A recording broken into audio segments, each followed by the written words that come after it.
Right now at 7, a Prince George's County police officer faces accusations of taking photos up the skirts of women during traffic stops. And it's Donald Trump's big night. Delegates say the pressure is on for Trump to unite the party. A look ahead at the final evening of the Republican National Convention. And the viral video of the day making everyone laugh. Man, all this dog wants to do is sit in that chair. A little bit of a challenge for him, though. Thanks for joining us. I'm Jay and Jeff Coates. And I'm Bruce Johnson. If proven true, I find it disgusting. Those words from the Prince George's County Police Chief about allegations against one of his own police officers. A grand jury today indicted Prince George's County Police Officer James Sims for allegedly taking photos up the skirts of women twice during traffic stops while he was on duty. The alleged upskirting came to an end in the parking lot of the Sports Authority in Bowie.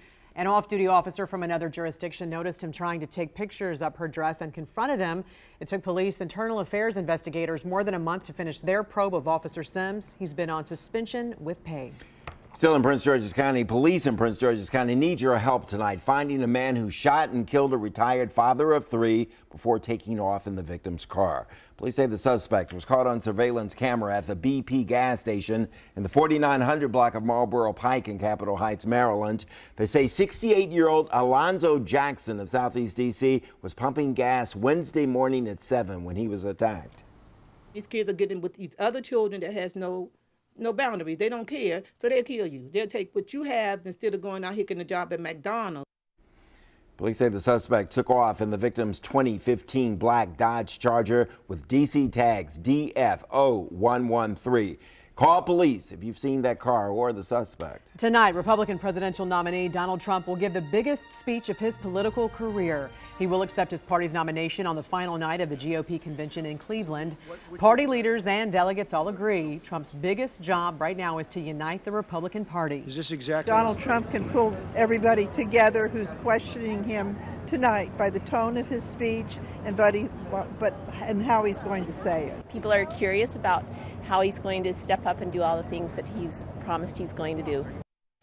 While it's Trump's big night tonight, the convention is still buzzing about Ted Cruz's refusal last night to endorse Trump during his speech. Right, and that speech did draw some backlash, but it might just be what the Trump campaign needed within Virginia's delegation.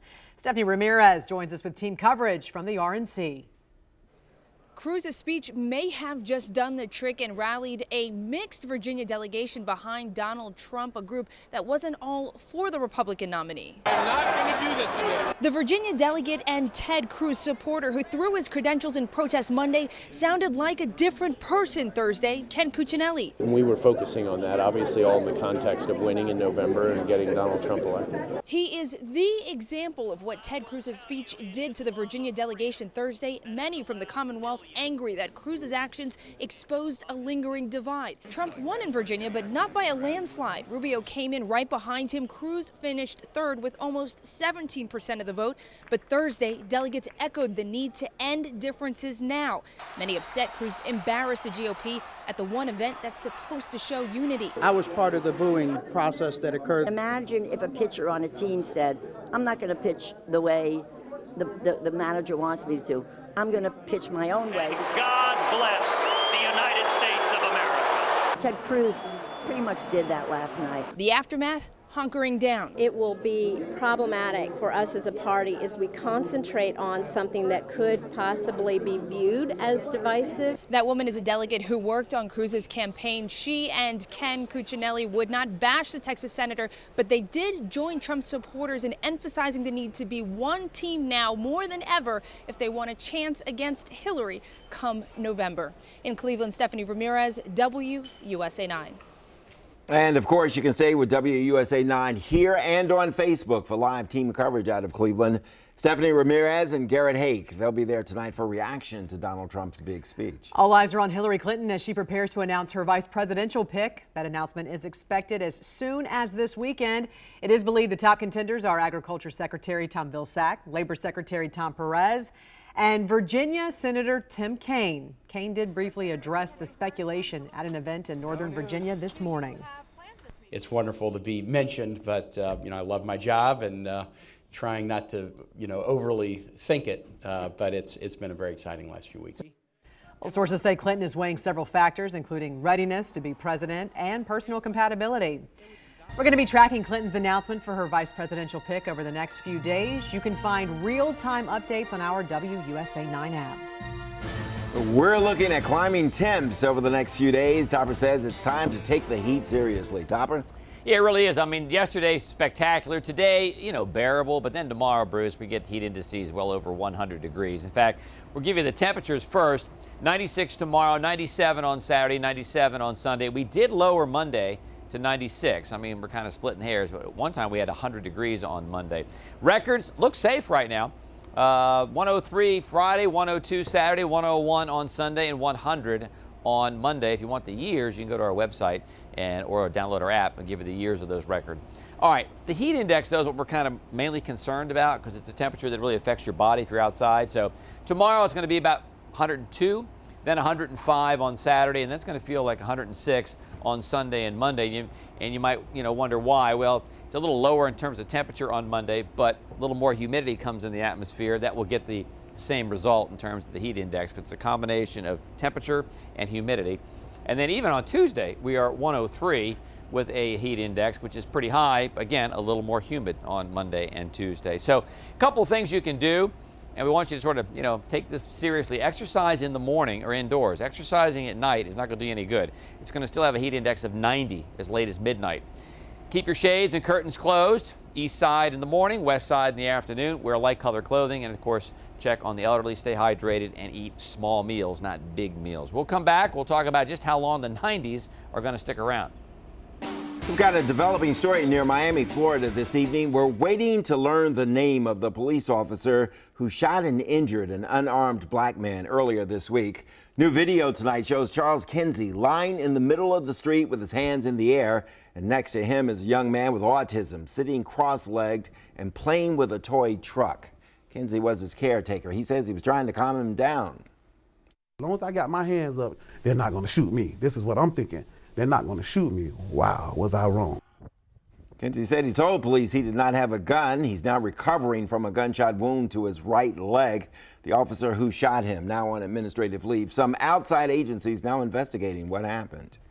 Computers are running again, but the cancellations continue. Coming up, the latest on the aftershocks of Southwest Airlines' technical meltdown. Plus, we've got some new information for you on Metro's plan to expand its paratransit services.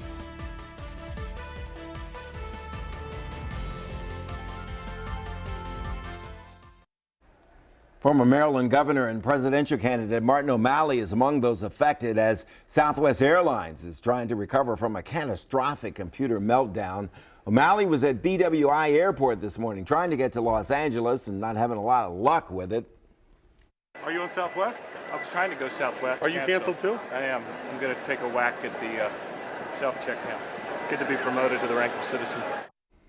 At least 44 flights were canceled at BWI today. Another 9 more at Reagan National Airport had to be canceled. In all, at least 1,000 flights have been canceled since the technology failure that shut down the company website and disrupted everything from issuing boarding passes to checking luggage. The computers are up now and running, but the damage to travelers' schedules could take well into the weekend to straighten out. Tracking Metro right now, the transit service invites you to preview its new website. The site is in its testing phase right now. You can still check it out, though. It features train and bus times as well as system alerts and a trip planner. Metro wants your feedback so it can improve the site before it does debut. You can send your ideas to feedback@wmata.com. Metro could soon also partner with ride-sharing services like Uber or Lyft. Our news partners at the Washington Post report the transit service plans to provide door-to-door service for the elderly and people with disabilities. There would be a bidding process for contractors interested in providing this service. Uber and Lyft are reportedly top contenders right now. Officials believe this new service would save millions on its heavily subsidized Metro Access program. NASA releases one of the Hubble telescope's deepest looks yet into the universe. We're going to tell you more about what the image shows just ahead. Plus, the First Lady sings Single Ladies. Michelle Obama belts out some Beyonce in the latest installment of Carpool Karaoke. Top. All right, forecast high temperatures tomorrow, 96 downtown, 95 in Manassas, 95 in Sterling, and 96 also in Bowie and Silver Spring. We'll come back. We'll talk about what that translates into in terms of heat index and how long the mid-90s are going to hang around.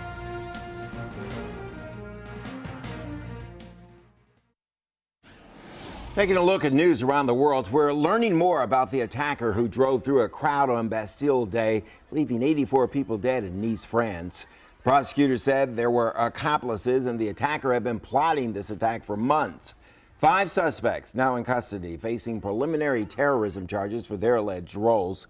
Officials say information about the attacker's phone showed searches and photos that indicated he had been studying an attack since 2015. Brazil breaks up a terror plot ahead of the Olympics. 10 people now under arrest for allegedly pledging allegiance to ISIS online. 2 other suspects still on the run. Police say they picked up a plot involving weapons and guerrilla tactics. The games in Rio start in 2 weeks.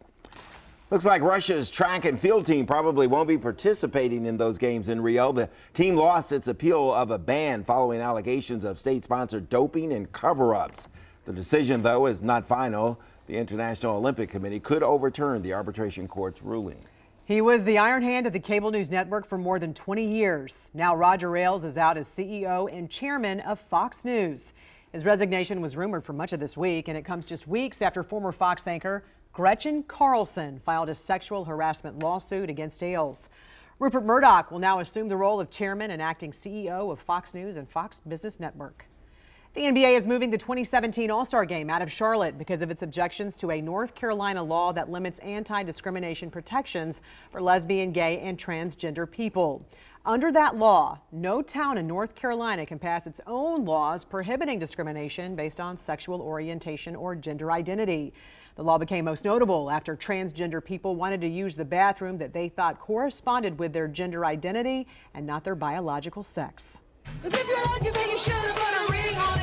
If you like it, then you should have put a ring on it. Don't be mad what you see, you want, he want it. Cause if you like it, then you should have put a ring on it. You know the dance? The First Lady bringing down the house with James Corden.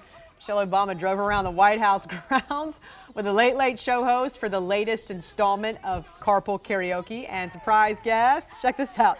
Missy Elliott even dropped in to sing with them. This video has been viewed more than 5 million times on YouTube already. And imagine the Secret Service keeping up with them. I'm sure they're going like 5 miles an hour. But Imagine hanging out with the First That'd be Lady. I'd give awesome. anything for that. That's good stuff. It could be one of the deepest looks into the universe yet. This morning, NASA released a still picture taken by the Hubble Space Telescope. The image shows a cluster of thousands of galaxies, some 13 billion light years from Earth. This is another milestone for Hubble, which has confirmed the existence of black holes and that the expansion of the universe is actually speeding up. The Space Telescope has been in orbit for 26 years now. It retires from space in 2021.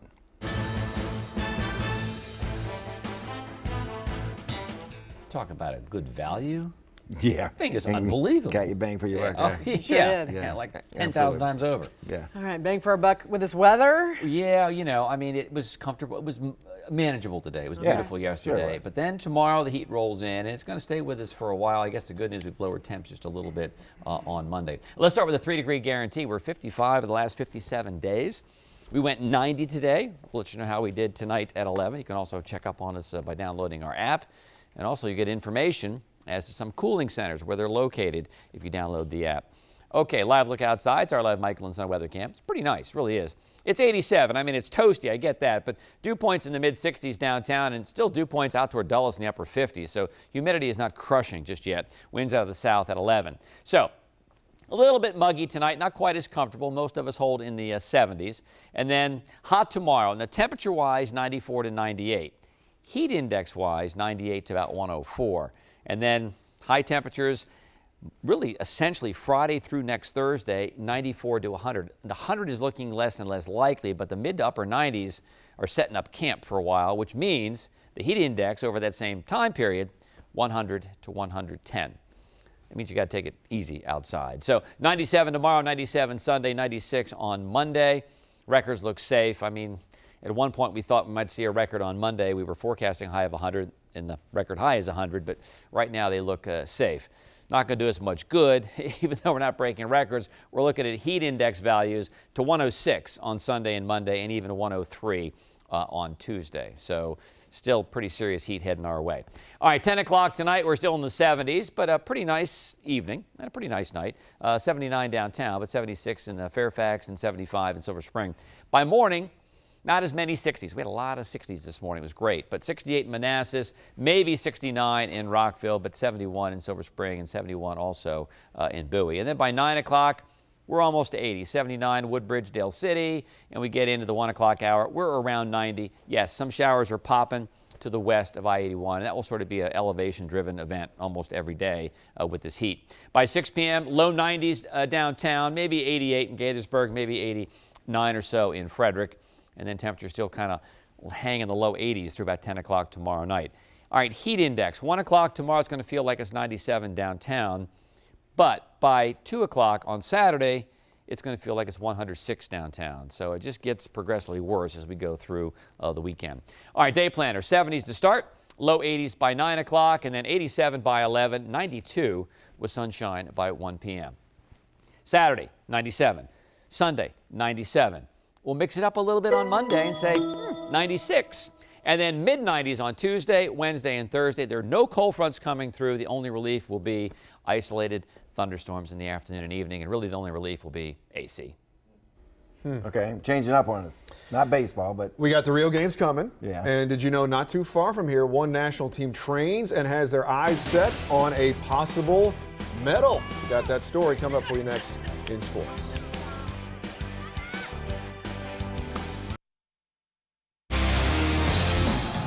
Now, WUSA 9 Game On Sports with Frank Xfinity. One of the great things about the upcoming Olympics is we get to rally behind some sports that may not be too commonplace, and then we take a second look at it and you say, hey, that's pretty cool to watch.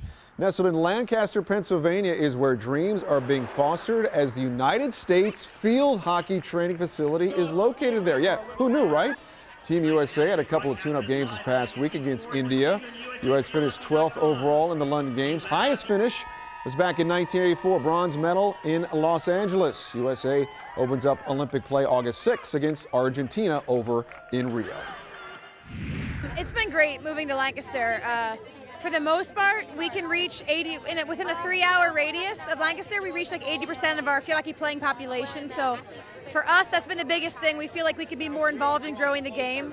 Really, truly is the heart of hockey here in Lancaster, Pennsylvania. I mean, tonight, the huge sea of red fans was just tremendous to give the support and the energy to us on the field. And I think we're here for that reason. These are the sort of scenes that you sometimes see in Holland and Europe when you go and play over there. Get all the young kids coming on the pitch afterwards and getting to see the national team players. And that's a really important part of our game. It's a family game and we need to get people involved from a young age. And as I said, hopefully one day those guys will be running around here playing for the national team. All right, to baseball now. Nats have been good this season, but Steven Strasburg, like Tony the Tiger, has been great. You get that, young folks? 13-0 record heading into this afternoon series finale with the LA Dodgers. Laser focus is what teammates say Strasburg plays with. Unfortunately, two bad mistakes cost him today against the Dodgers, giving up a 2-run and a 3-run homer here to Justin Turner.